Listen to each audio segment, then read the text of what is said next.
Olá, queridos, paz de Cristo. Mais uma vez, a minha gratidão pela sua participação, pela sua colaboração, pela sua audiência aqui no meu canal no YouTube, @pastor Gilson Paulo Oficial. Desde já, a minha oração é que Deus te abençoe, que você seja extremamente abençoado e que essa bênção se estenda à sua casa. Aqui, usando uma outra ferramenta de gravação, portanto, aqui um pouco de adequação a esse contexto, mas vamos em frente. Lembrando a você que estamos fazendo as gravações e as postagens das lições pertinentes à editora Central Gospel, que nesse trimestre está versando sobre restaurando a visão familiar. E nessa ocasião, nós veremos a lição de número 9, conforme essa que está na sua tela a partir de agora. Né? Outra aqui, isso, essa aí, Diga não à violência familiar. Nós veremos sobre este assunto a partir de agora. Agora, antes de tratar da lição propriamente dita, me permita aqui fazer alguns anúncios. O primeiro sobre 2 cursos que eu lancei na plataforma. O primeiro, a excelência da Bíblia. Nesse curso eu verso sobre a Bíblia enquanto obra literária e enquanto palavra de Deus. São várias videoaulas em que você terá acesso a um conteúdo vasto, detalhado, esmiuçado, de quase 15 horas ao todo, em que você vai aprender sobre a palavra de Deus, enquanto livro, enquanto Bíblia, né? Enquanto obra literária. Analisando aqui a história, desde a da Era da Pedra, digamos assim, à Era Digital, no contexto da Bíblia. Para você acessar esse conteúdo, é só se inscrever. Aqui no link, aqui na descrição do vídeo, tem um link, só clicar e a plataforma preenche o cadastro rápido e faz sua inscrição e você terá acesso a um conteúdo vasto sobre a Bíblia. Além desse conteúdo aqui, também tem aqui a minha preciosidade, né? Que é um curso que eu fiz sobre a Reforma Protestante, visão histórica e teológica. Nesse curso você saberá sobre o contexto histórico da Reforma, com Martinho Lutero, século XVI, né? E também essa visão teológica doutrinária, portanto, desse maior evento que aconteceu na história recente, que fez, inclusive, um contraponto entre antes e depois.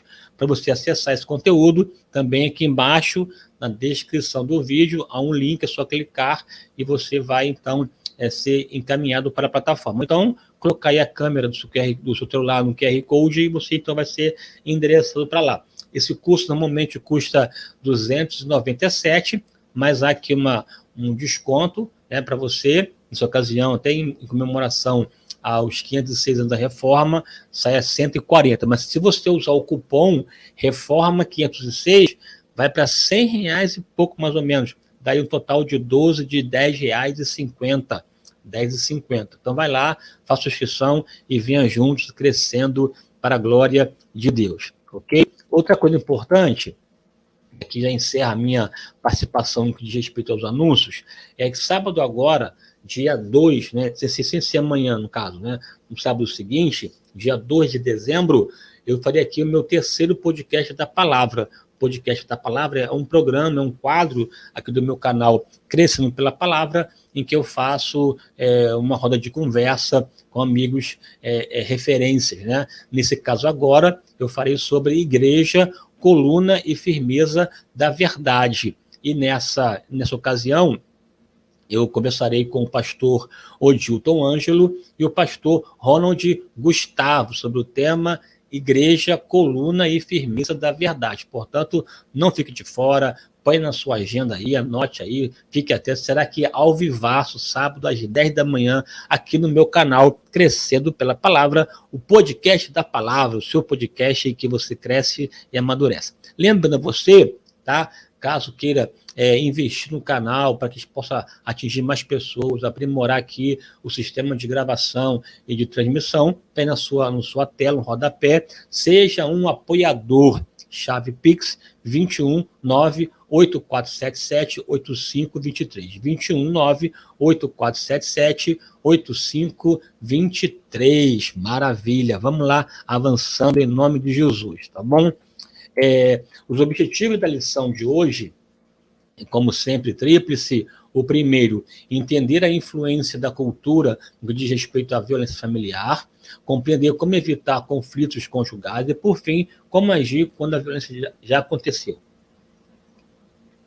É um tema sensível, é um tema que requer maturidade, firmeza. E minha oração aqui é que eu trate esse assunto com serenidade, com equilíbrio emocional, e que Deus, de alguma forma, fale ao teu coração e que possamos aqui crescermos para a glória de Deus. Bem, é importante que ressaltar, logo na palavra introdutória, que a família ela foi feita, né, para ser um ambiente saudável e feliz. Deus não pensou em família para ser um ambiente de prisão, de escravidão, de opressão, de humilhação, não.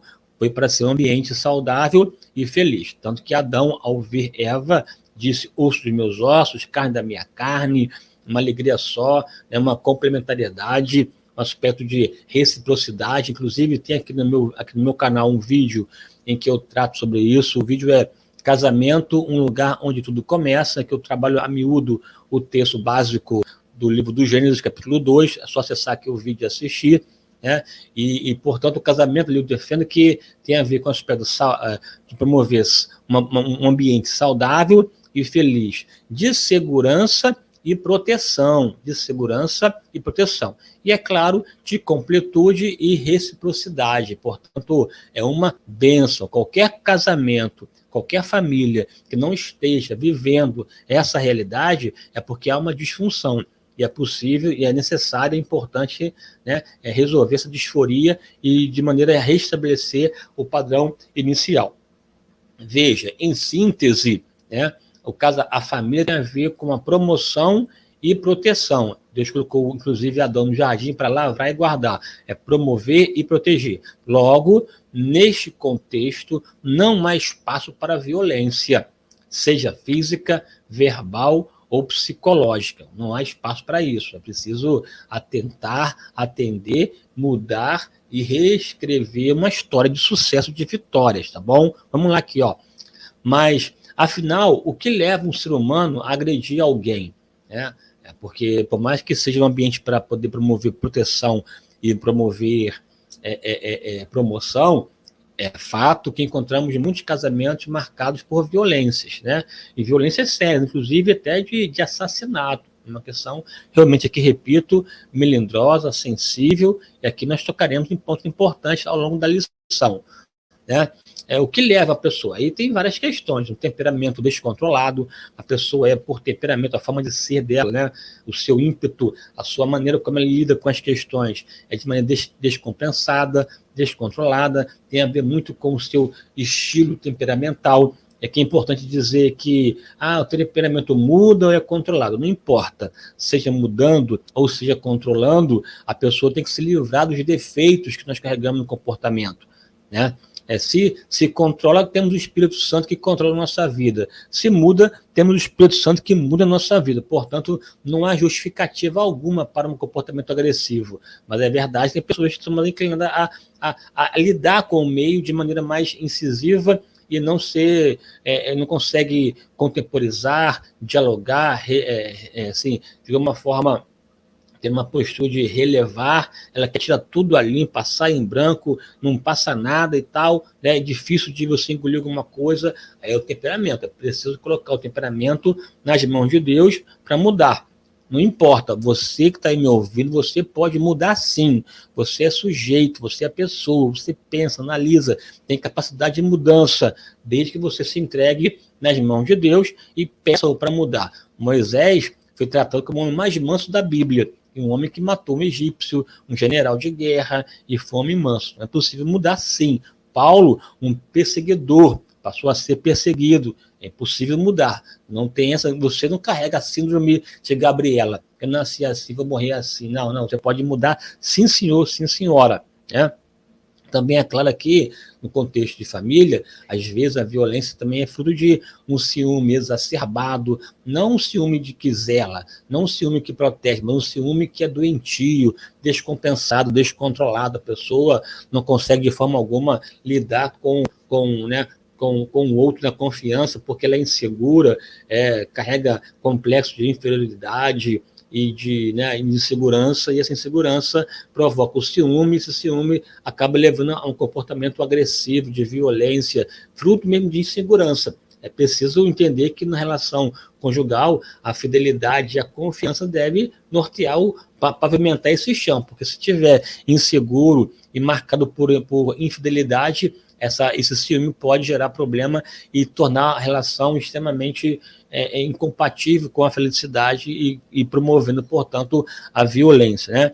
Seja por ciúme ou uma mágoa, rancores, traumas antigos que a pessoa já traz, de repente, de outros relacionamentos abusivos, ela acaba transferindo para o atual esse comportamento de agressividade, isso pode gerar problema. Abuso na infância, carência emocional, tudo isso dificulta um bom andamento. Veja, seja o temperamento, seja a questão do ciúme, ou de mágoas, ou de traumas, tudo isso tem cura, tá? Tem solução, tem remédio, e o Espírito Santo pode atuar nisso. Um bom terapeuta pode ajudar nesse aspecto. Você não pode congelar a sua vida e querer colocar na conta de outra que não. Você é sujeito, pode decidir. E também aqui questões espirituais, né? Também é importante, não só a questão da possessão demoníaca, que a pessoa, por conta do espiritual, acaba sendo um comportamento agressivo, ou pela própria ação do diabo em querer oprimir a mulher, porque veja no texto bíblico lá, né, e por inimizade entre ti e a tua semente, em relação à serpente e à mulher. Então, esse ambiente já de crise espiritual entre a mulher e a serpente é uma questão presente, isso traz situações complicadas, e aí a questão é mais complicada que só um terapeuta não resolve, é preciso ter intervenção espiritual no processo, é uma questão séria, e também aqui a questão cultural, que veremos daqui a pouco, que a pessoa aprendeu a ser ruim, aprendeu a ser má, cresceu num ambiente familiar marcado por violência, viu o pai batendo na mãe e pensa que a mulher é propriedade dele, e então ele, descompensado, age de maneira terrível, aprendeu a ser mal. Todos esses aspectos aí é possível mudança. Temperamento pode controlá-lo. Ciúme e mágoa é possível superar a partir de um trabalho de terapeuta e ação do Espírito de Deus. Questão espiritual, é possível blindar sua casa diante da potente mão de Deus. E é claro que, né, questão cultural, se você aprendeu a odiar, você pode aprender a amar, ok? Então aqui avançando.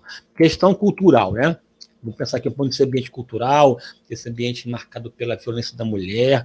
E aí é um tema tão sensível, porque está muito politizado esse tema. O movimento feminista se apropriou da pauta da defesa da mulher e acaba, assim, de alguma forma, defende de um lado e ataca do outro. E às vezes nós que não somos feministas ficamos com certa assim, sensibilidade ou com dedos milindres de tratar da defesa da mulher sem ser a pecha do feminismo. Uma coisa é ser feminista, outra coisa é defender a mulher.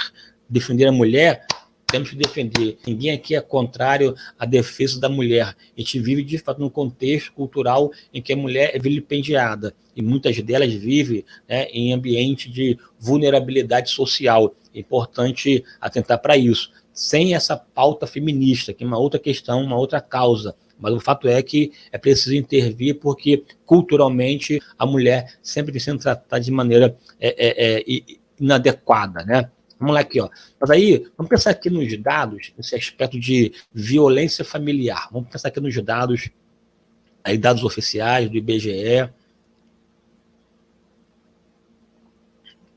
Entender essa dinâmica da violência familiar da mulher, porque nesse aspecto aí tem muita narrativa e muita ideologia, e é preciso aqui olhar com calma. Repito aqui, a violência contra a mulher existe, e é preciso dizer não. A violência doméstica é uma realidade, e nós temos que combater isso com veemência. Mas uma coisa é uma coisa, outra coisa é outra coisa. Veja aqui os dados de violência, de assassinato, de acordo com o Anuário Brasileiro de Segurança Pública.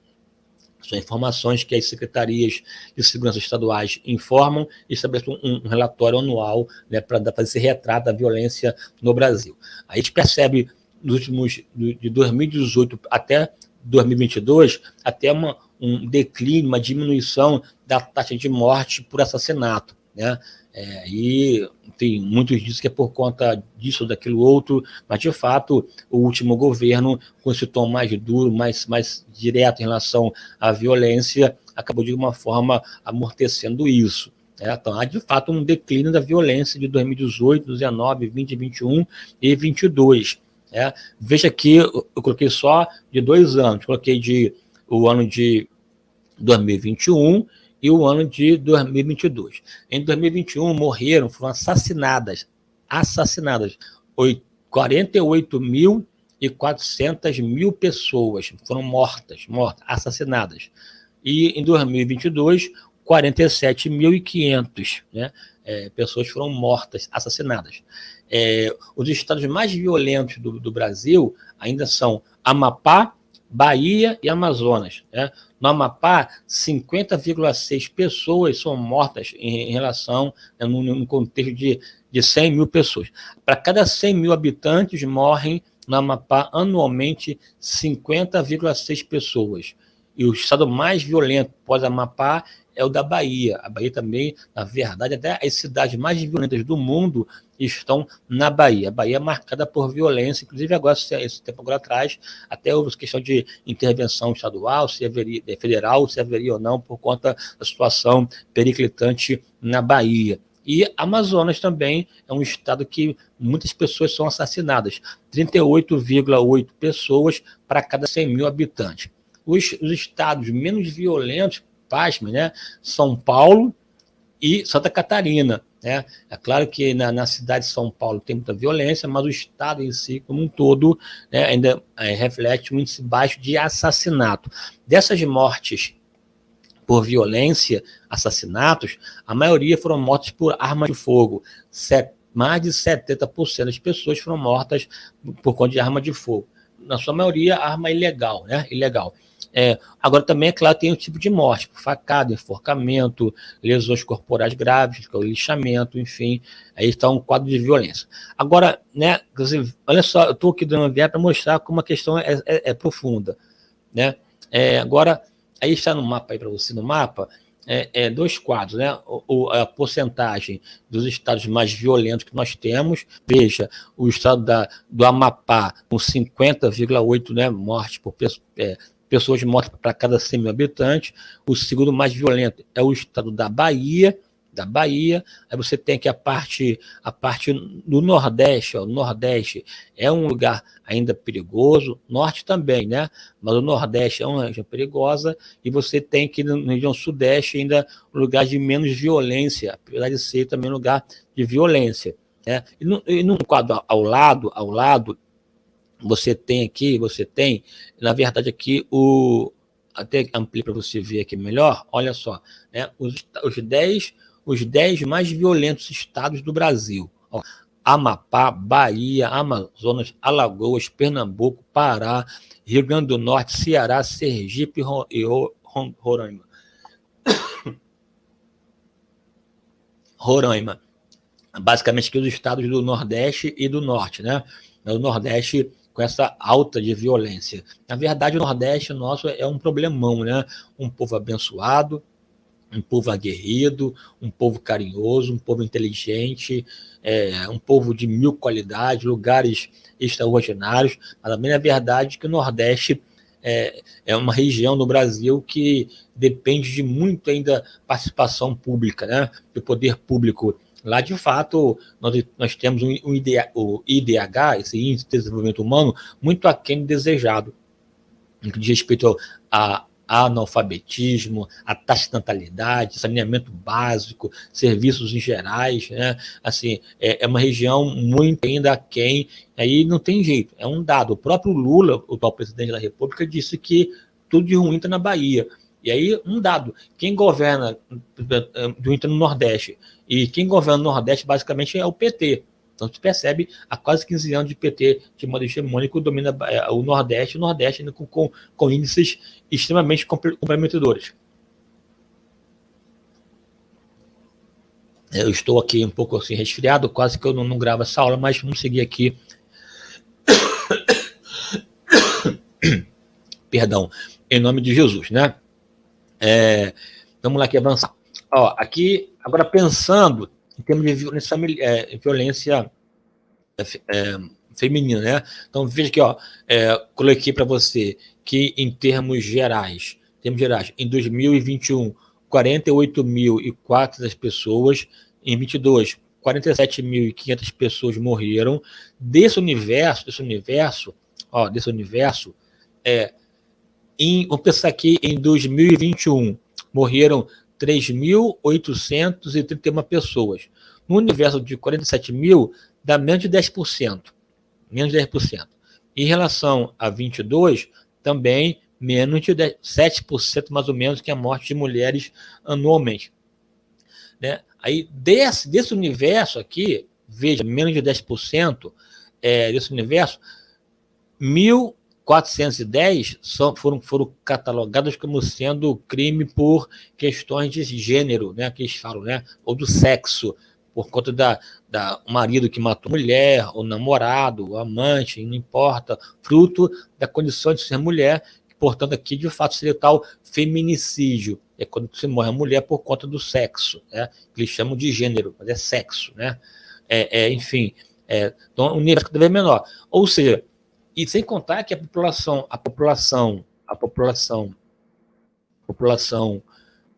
brasileira, em sua maioria, é feminina. 51% agora, de acordo com o dado do IBGE de 2022, 51% da população, 55%, perdão, 53%, 54% da população é notadamente feminina, né, de mulheres. Então tem mais de mulher do que homem. E isso mostra que a morte recai mais sobre os homens do que sobre as mulheres. Então, há no Brasil violência, sim. Essa violência acaba recaindo mais na mão dos homens. A mulher também que sofre, sim, claro, evidentemente, mas a porcentagem menor. Então, se fosse para poder resolver o problema da violência, tem que endurecer também para o homem. Ou seja, estou aqui mostrando que a violência acontece e que atinge o ser humano. No caso da mulher, também há uma violência também em relação a ela por conta da sua condição de ser mulher, né? E esses dados assim mostram que é um problema de violência que tem que ser atacado não pensando somente em gênero, mas pensando na violência em si. É preciso recrudescer as leis relativas ao combate à violência.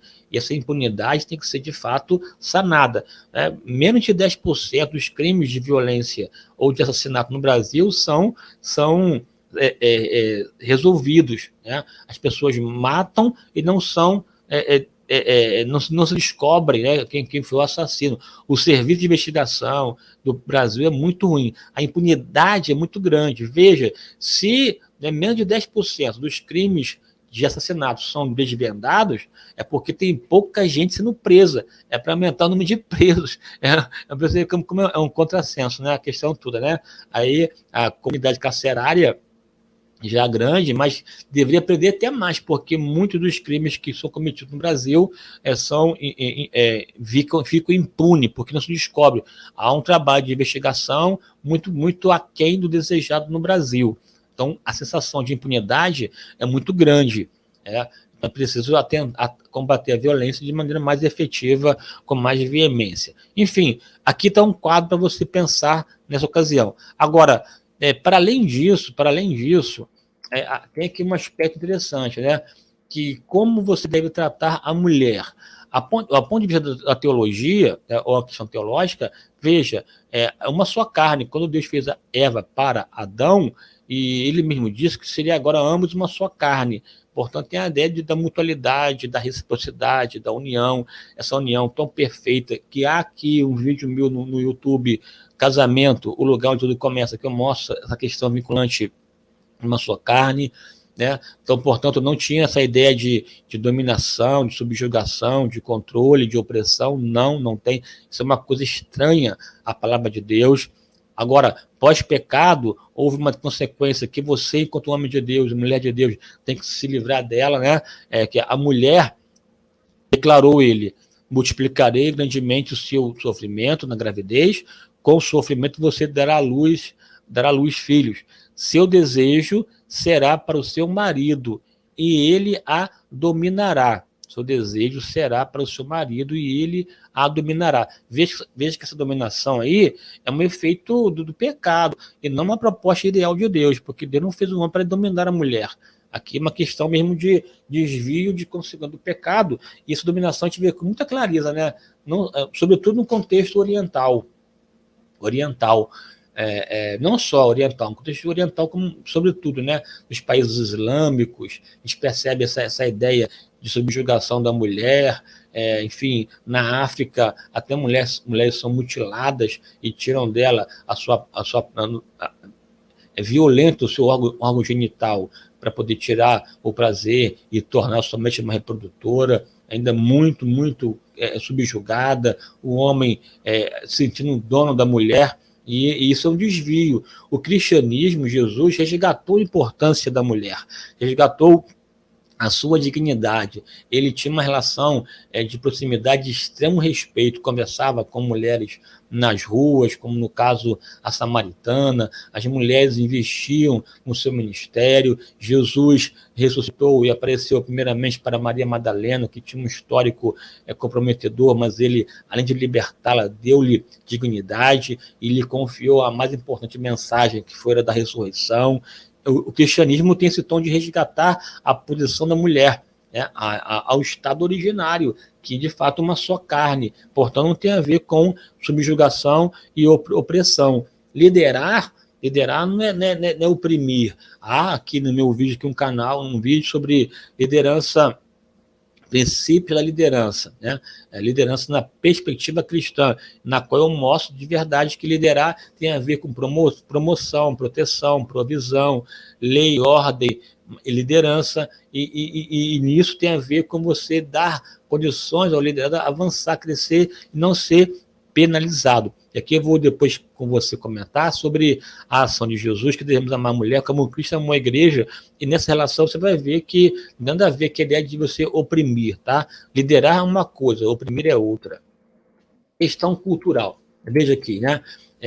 Há essa ideia de que a família patriarcal, cujo poder é na mão do pai, e esse pai é cruel. Não é bem assim. Tem muitos patriarcas que foram pessoas que honraram e salvaram a sua família. Noé, por exemplo, patriarca que salvou a sua casa, né? Fez uma arca e da qual pôde libertar e salvar a sua família. E repito aqui, a disfunção tem que ser combatida, mas o modelo de autoridade, pai e mãe, o homem de fato é liderança. Tem aqui um vídeo aqui, o papel do pai, né, na família, do homem, o sacerdócio, o ministério sacerdotal do homem. Aqui tem um vídeo sobre isso que eu explico melhor para você, né? Agora, a relação à questão cultural, aprende em casa. Às vezes a criança vê o pai batendo na mãe, espancando. Eu sou uma pessoa que vim de um ambiente que houve violência familiar, sei do que estou falando, e acaba tratando a sua futura esposa de maneira negativa. Pai, cuidado como você trata a sua esposa. Você pode estar criando um filho que não sabe respeitar a dignidade da mulher e lá na frente vai ter problema seríssimo de relacionamento conjugal. Ele pensa que é proprietário da esposa, da mulher, e ela é a sua empregada, que tem que fazer isso, tem que dar a comidinha na mão dele e por aí vai, e pensa que liderar a casa é colocar na mulher as tarefas domésticas, como se fosse liderança. Isso é uma idiotice, uma idiotice. Primeiro que lavar roupa e tal não faz ninguém líder ou liderado. Você, enquanto marido, se a tua mulher trabalha fora, tem que ajudar em casa, meu. Tem que ajudar em casa, lavar a louça, limpar a casa, limpar banheiro, fazer comida. Ela trabalha fora. Você tem que dividir a tarefa. Os dois trabalham fora. Se ela não trabalha fora, aí é uma questão interessante. Agora, se trabalham os dois, tem que dividir as tarefas em casa, do lar, dividir, põe no papel, isso aqui é meu, porque é mutualidade. Tem filhos, põe também para ajudar também. Enfim, não tem a ver com liderança, né? Não é isso que vai tirar, vai colocar você enquanto líder ou não, né? Você não é dono dela, você não é dono da sua esposa, ela não é sua empregada, ela não é, perdoe-me aqui, não é uma prostituta de um homem só, não. Ela é, na verdade, você que tem agredido sua mulher, cuidado, porque daqui a pouco você vai ver a casa cair. Eu vou chegar lá, né? Não obedece à palavra de Deus, porque ao mesmo tempo que aprende a ser violento, agressivo, e aí tem esses psicopatas, né, interessantes, que eles conseguem, com grito, com berro, oprimir e silenciar. E aí tem casos que eu conheço de pessoas namorando, o namorado é tão agressivo, é tão manipulador, é tão opressor, que me fica ali, ai, me desculpa, ele erra, agride, é grosso, é violento, é violento, e a pessoa ainda consegue ficar ali presa e se sente culpada ainda da violência que recebe. Ele vai manipulando, transfere a culpa para a mulher, como se ela fosse a culpada, e ele vai se locupletando. E a pessoa não vê isso e acaba casando com um homem desse, pelo amor de Deus, né? Porque ele pensa que é proprietário, ele pode tudo, ela não pode nada. Né? E vai entrando nesse relacionamento tóxico e acaba na frente tendo um problema. Né? Ele não obedece à palavra de Deus, porque a palavra de Deus manda que devemos tratar a mulher como Cristo tratou a igreja. Questão cultural, né? Tá aqui, ó. Então, buscando ajuda, né? Em primeiro lugar aqui, interessante, ó. Busque a Deus, ele socorre ao aflito. Você casou, está num ambiente de violência e tal. Primeira coisa, busque a Deus. Deus pode mudar, Deus pode intervir, seja o temperamento, questões espirituais, ou questão cultural, enfim, Deus pode intervir e operar. Mas não somente fique buscando a Deus em oração. Busque também a justiça dos homens.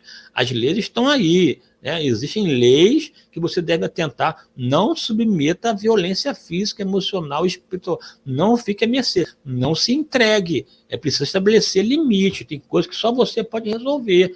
Só você pode resolver. Ele não pode ser agressivo com você, como você tem aceitado ao longo dessa vida toda. Busque a justiça dos homens. Ó, tem a Maria da Penha, tem a lei do feminicídio, tem a delegacia especializada, tem conselho tutelar quando a violência sobre as crianças. Diz que 180, 180. Não pode aceitar essa agressividade, essa violência, não pode.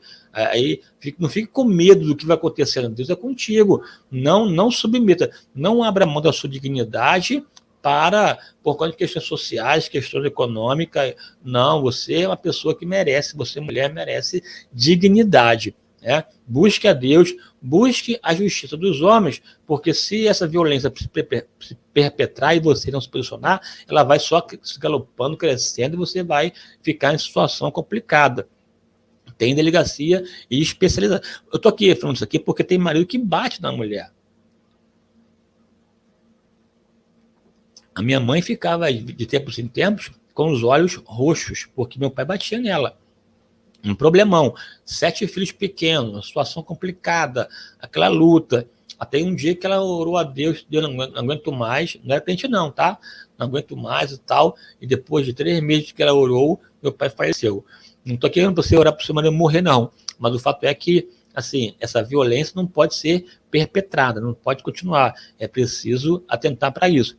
Essa lei Maria da Penha, seja que, não quero entrar no mérito aqui, né, da Maria em si, porque a Maria da Penha é uma pessoa ainda viva, é uma feminista, ficou paraplégica por conta de um tiro, mas aí há todo um relato contrário a isso também, inclusive até o Brasil Paralelo lançou um filme sobre a Maria da Penha, que questiona a veracidade do processo, porque, segundo o marido, ele não fez o que ela disse que fez, foi condenado de maneira injusta e tal. Enfim, para além da questão narrativa e ideológica, o fato é que tem uma lei vigente no Brasil, que é a Lei 11.340, que é a Lei Maria da Penha, e que recrudesce, né, a pena contra o homem agressor e protege a mulher. Ponto. Isso é o que vale para a gente. É isso aí. Tem uma lei que te protege. E a lei do feminicídio, né, que mulheres foram mortas, aumenta ainda mais. De 12 a 30 anos de cadeia se alguém matar uma mulher por questão de feminicídio, porque é mulher. Não tem essa coisa mais de crime de honra, não, tá? Matei por crime da honra, isso acabou, viu? Não deixe barato, não submeta a violência, busque a ajuda do pastor, converse com ele, é a pessoa preparada para te ajudar. não submeta a situação de violência, porque às vezes a pessoa acaba morrendo, né, e poder ter evitado uma questão maior, certo? Como evitar conflitos conjugais? Agora, que questões do dia a dia, de problema e tal, de conflito, você pode minimizar, né? Assim, às vezes, os conflitos são provocados por coisas irrelevantes. A maioria é quase nada, às vezes. Uma questão de, deixou o sapato fora do lugar, uma toalha deixou a toalha no sofá e tal, enfim, questões pequenas você pode conversar, minimizar, porque de questões pequenas podem crescer e virar um problemão, né? A dureza do coração provoca males. E essa dureza ainda existe. O homem, de fato, coração duro. É preciso, portanto, ter atenção para isso. Uma boa comunicação, baseada no respeito, no amor, gentileza, pode evitar muitos problemas, muitos males no casamento. Então, é importante evitar conflitos. Tá? Uma coisa é conflito dia a dia, tal. Outra coisa é violência física. Eu, sinceramente, sou muito taxativo. Homem que bate mulher tem que ser, de fato, penalizado. Não se pode aceitar essa covardia. Não aceite, não fique submissa, sujeita ao homem que te bate. Não aceite isso em nome de Jesus. Diga a ele, basta, acabou, nunca mais você encosta a mão em mim. Né? Eu até sei que tem mulher que bate no marido também. Essa é a verdade, né? Mas o fato é que esse é o extremo, isso não pode acontecer. Discussões de bate-boca deve ser evitado, traz mal, traz sequela, né? Mas uma coisa é você discutir, outra coisa é você agredir vias de fato. E não só a violência física, até violência psicológica, social. O marido humilha a mulher que não trabalha, eu pago tudo, eu compro tudo, tal, joga na cara, fica oprimindo, você não presta, você não faz nada, você é inútil. Isso não, você está ferindo o corpo de Cristo. Jesus mandou você amar sua esposa como Cristo amou a igreja. Né? Aí, orientações práticas, né? Orientações práticas. Ao marido, saiba pedir, conversar. A mulher não esquece fácil, não use palavras duras, seja cordial, seja atencioso à sua esposa, à sua mulher. Não fique querendo se impor porque você é o bambambam, não, porque você não é. Você tem que amar sua esposa como Cristo amou a igreja. E veja, você está me ouvindo, o que Cristo fez para a igreja. Não somente se entregou por ela, se entregou. Ele deu poder, deu autoridade, visibilidade, notoriedade, honra, enfim, confiança, enviou a pregar o evangelho. A igreja, de fato, é a noiva do Cordeiro que goza de prestígio e posição. Faça isso com a sua esposa, dê a ela posição, dê a ela poder, dê a ela visibilidade, prepare, seja uma igreja imaculada, irrepreensível, que a tua esposa seja, na verdade, um orgulho de ser a sua esposa, portanto, invista nela, e não fique agredindo a sua mulher, viu? As mulheres, elas sabem, né? A influência da mulher sobre o marido é muito grande, contudo, muitas esposas não têm consciência disso. Mulher, quando quer se pedir, consegue tudo, mas na marra, no grito não dá. Se o seu marido tem um comportamento mais colérico e espera acalmar, baixar a poeira, fica na sua, daqui a pouco ele vai baixar, vai buscar serenidade, você vai começar, aproveite o bom momento, a hora certa, e não fique batendo, né, de frente, não, espera um momento sábio. Mulher sabe como influenciar e sabe aproveitar as oportunidades. Isso pode evitar muitos conflitos, viu?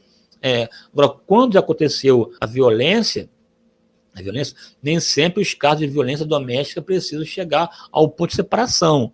Né? Pois o cristão, em qualquer situação, não deve esquecer-se de que há poder em Deus para transformar e trazer reconciliação ao casal. Sabe-se, contudo, né, que a dissolução do casamento, em alguns casos, pode ser inevitável. Aí cada um vai analisar a sua realidade, depois de esgotar todas as forças, busca, conversa, diálogo, terapia, conversa com o pastor, questões mais amplas e tal, tem situação que você não pode submeter-se a... Eu sou contra divórcio, ponto. Sou contra divórcio, ponto. Mas também sou contra abrir mão da dignidade humana. Então, cada caso é um caso, você tem que pensar, porque não se pode ficar com uma casa uma pessoa que é um sociopata. Sociopata. Tem marido que prende a mulher com violência, aqui, ó, violência patrimonial, violência moral. A patrimonial, qualquer conduta que configure retenção, subtração, destruição de parcial ou total de seus objetos. Ele prende a roupa da mulher, prende os instrumentos de trabalho, né? priva de ter acesso às coisas e a ficar à mercê, até a chave de casa às vezes não tem, bota para dormir na rua, é uma situação de humilhação assim, inconcebível, né? Aqui, ó, destruição parcial e total dos seus bens, instrumentos de trabalho, documento pessoal, bens, valores e direitos e recursos econômicos, incluindo os destinados a satisfazer suas necessidades, uma situação de humilhação, ou violência moral, qualquer conduta que configure calúnia, difamação ou injúria. Não aceite ser tratado com essa situação tão vergonhosa, viu? Você foi chamada para ser tratada com amor e carinho. Não transforme o seu lar no inferno. Deus te fez para você fazer o outro feliz. Você, marido, foi chamado por Deus para fazer sua esposa feliz. Você não pode tratá-la de maneira tão assim aviltante. Não, você é responsável pelo sucesso da sua casa. Portanto, Deus pode mudar qualquer quadro. Ele pode trazer vinho novo ao casamento infeliz. Mas, para tanto, você precisa servir a Deus, fazer uma diagnose, ver os seus erros, os seus conflitos e passar a servir a Deus com alegria. Que Deus te abençoe muitíssimo. Que Deus te abençoe poderosamente. Que a sua casa seja uma casa abençoada em nome de Jesus. Espero ver você no outro vídeo, noutra ocasião, e juntos possamos aqui crescermos para a glória de Deus. Obrigado pela sua participação, pela sua audiência. Curta, comente, compartilhe esse vídeo e vamos em frente em nome do Senhor. Um forte abraço e até breve. Amém.